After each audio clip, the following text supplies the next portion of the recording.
So Yeah. Yeah. tell us about who are the 5 mere Christians in the story, and then let's, what's going on there. Let's talk about it. I'll preview the 5 stories for us real quick. Right, good. Fred Rogers. And I love that you said that about Fred because, man, a lot's been written about Fred Rogers. Yes. There's a lot we don't know. That necktie story that we open with, nobody knows that story. It's killer.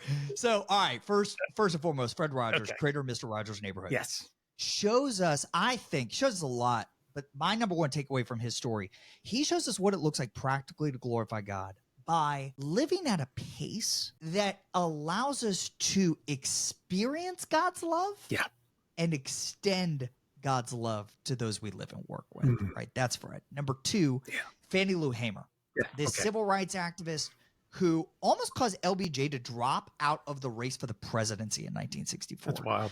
Shows us what it looks like to embrace the tension between hustling hard in our work, see Colossians 3:23, and trusting God alone for the results of that hustle, see Deuteronomy 8. Ole Kirk Christensen, the founder of Lego, this guy was a modern day Job, lost everything, and yet showed us what it looked like practically to bless the name of the Lord and keep going and persevering through those trials in faith.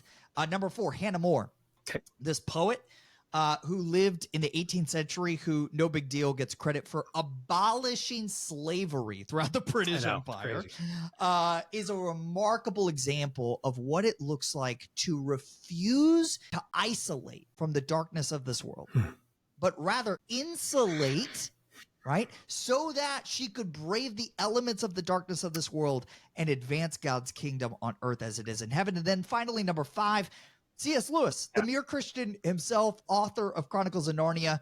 And there's many takeaways that we talk about in Lewis's story. Maybe the most significant for me, I think Lewis shows us that mere Christians in our modern context, this has always been true, but especially in our modern context, are actually best positioned to make disciples of Jesus Christ. Not donor-supported missionaries, not religious professionals.